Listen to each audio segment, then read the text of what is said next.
order to remain strong and vigilant, we have to deal with an overextended foreign policy. All great nations eventually end by spreading themselves too thin around the world. I mean, even back as far as Roman times went, you know, they didn't lose military battles. We don't lose military battles. We're not going to. The Soviets didn't lose military battles. We didn't have to fight the Soviets, but they did collapse because they went bankrupt. They couldn't afford it anymore. So we're at this point now where we're too far. We have 700 bases. We're in 130 countries, and I think it makes us less safe and less secure. It gives incentives for people to join Osama bin Laden, a few radicals, and that to me is a great danger.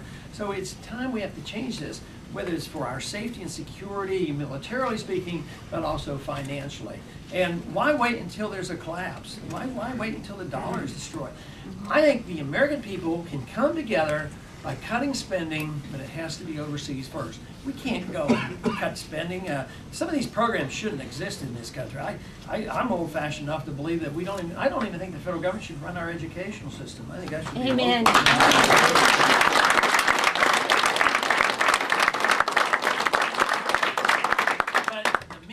We don't want to put people out in the street. There's a lot of people dependent on medical care and other things, and we don't have to. We're still wealthy enough to do it if we work our way out of it.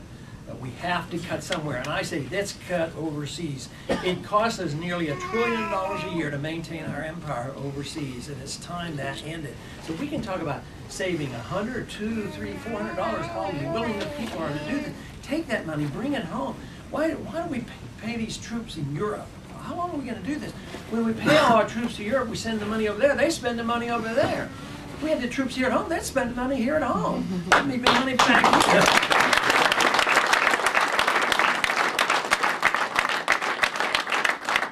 We have infrastructure problems in this country. So what do? We're taxed to send over our bombs, and we blow up the infrastructures in these countries around the world. Then we're taxed to rebuild the infrastructure around the world. While our bridges are falling down, I say let's take care of our own bridges here at home. That's great.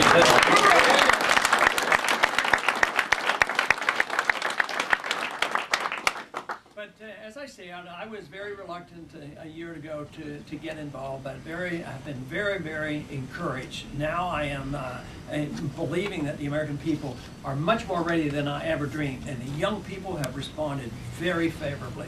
College campuses are responding very favorably. And somebody said, well, why should the young people support you? I said, well, maybe they can add and subtract.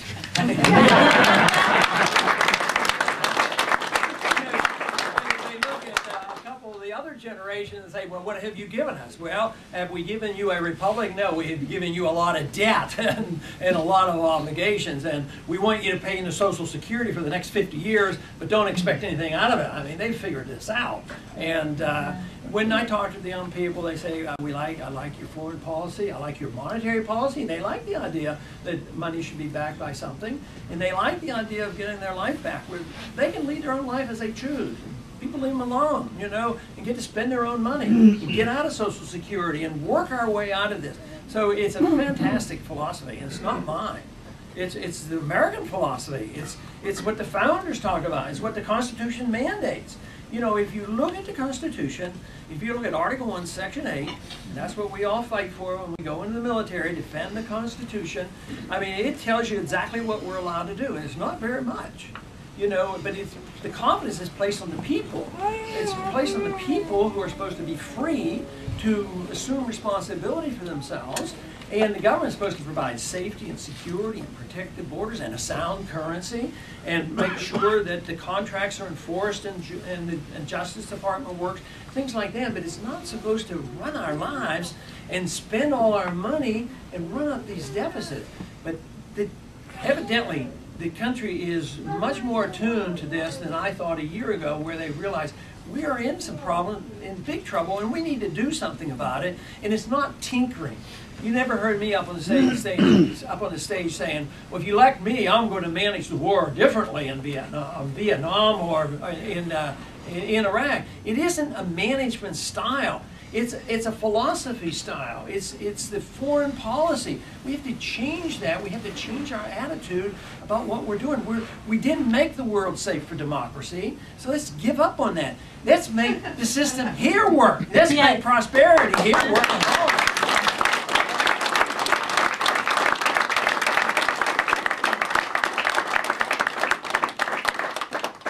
Very encouraged. I have no idea what's going to happen tomorrow. Everybody in the media asks me that every single minute or two a day, and what I mean, I don't know. But I think we're going to do well. I think it's going to be better than a lot of people projected. Yeah.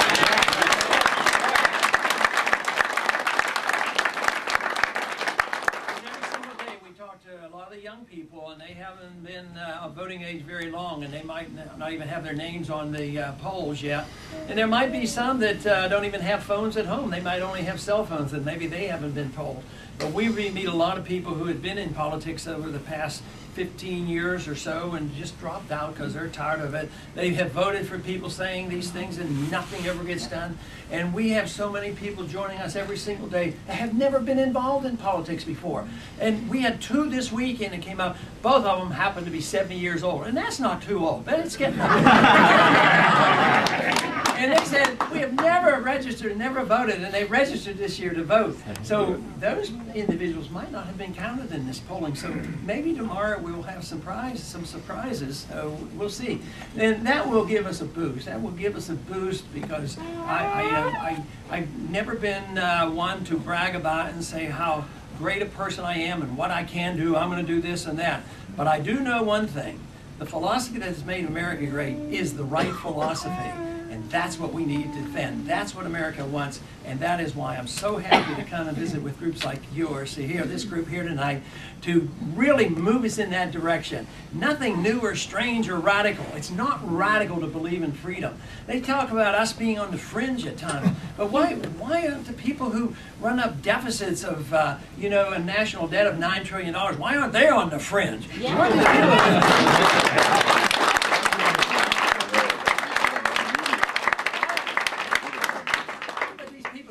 Question the idea that if you need money, just print it. That sounds like a crazy idea to me. If you or I did it, we're with me. Well, we all need to apply some of those moral imperatives to government as well, and then come back to some sanity. But one thing is if we do the right things, I don't think it's that difficult. I really do. I just think if we cut back, live within our means, I think we will have some tough days. Just like in the 70s, we had some tough times paying for the 60s. And we will have to pay back, and it's going to be difficult. We've lost a lot of good jobs, and that makes it difficult for us. But if we do the right things, lower taxes, get rid of the income tax, get rid of the regulations, and all these things,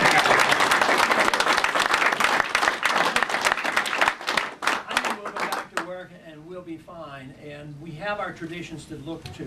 A system like the Soviet system did not have our traditions, and they're going to be in a mess for a long time to come.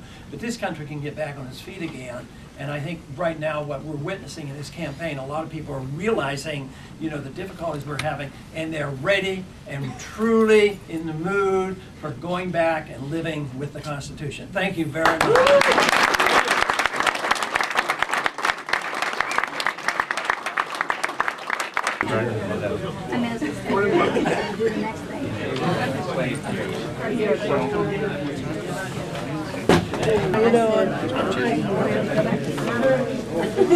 Thanks for asking that question.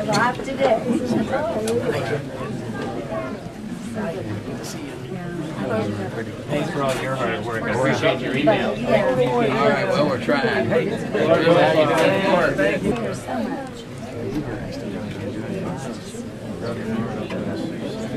Oh, yeah? Woodbury should have tough. Yeah. I came in late. Who are you? Okay. Hey, Dr. Paul, how you doing? Nice to see you, too. I know. Hello there. Hello. Thank you. You too. Got a new one there, huh? Yes, we We don't hear this too much. People are stirring up a little bit. Yeah, good.